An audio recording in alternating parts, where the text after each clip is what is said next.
ఏమండి అలా వెళ్తున్నారేంటి? అంటే నువ్వు పనిలో బిజీగా ఉన్నావు కదా, డిస్టర్బ్ చేయడం ఎందుకని. ఏం లేదండి, పిల్లి కోసం మిల్క్ రెడీ చేసి పెట్టాను, కానీ ఒక్క పిల్లి కూడా రావడం లేదు. నువ్వు నన్నే పిల్లించేద్దాం అనుకుంటున్నావు అని నాకు తెలిసే. ఏమండి ఏం ఆలోచిస్తున్నారు? ఏం లేదు. మిల్క్ బాగా హీట్ చేసి చాలా స్వీట్ గా రెడీ చేశాను.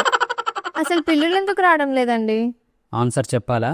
ఖచ్చితంగా చెప్పాల్సిందే. అస్సలు హట్ అవ్వద్దు, ముందే చెప్తున్నా. ముందు మీ నసాపి విషయం ఏంటో చెప్పండి. జంగపిల్లి ఇక్కడ ఉండగా అవెందుకు వస్తాయి?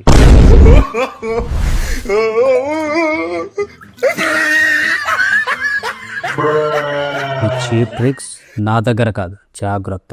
ఈ చీప్ ట్రిక్స్ తోనే నిన్ను దెబ్బ కొడతా. పెద్ద ప్లానింగే.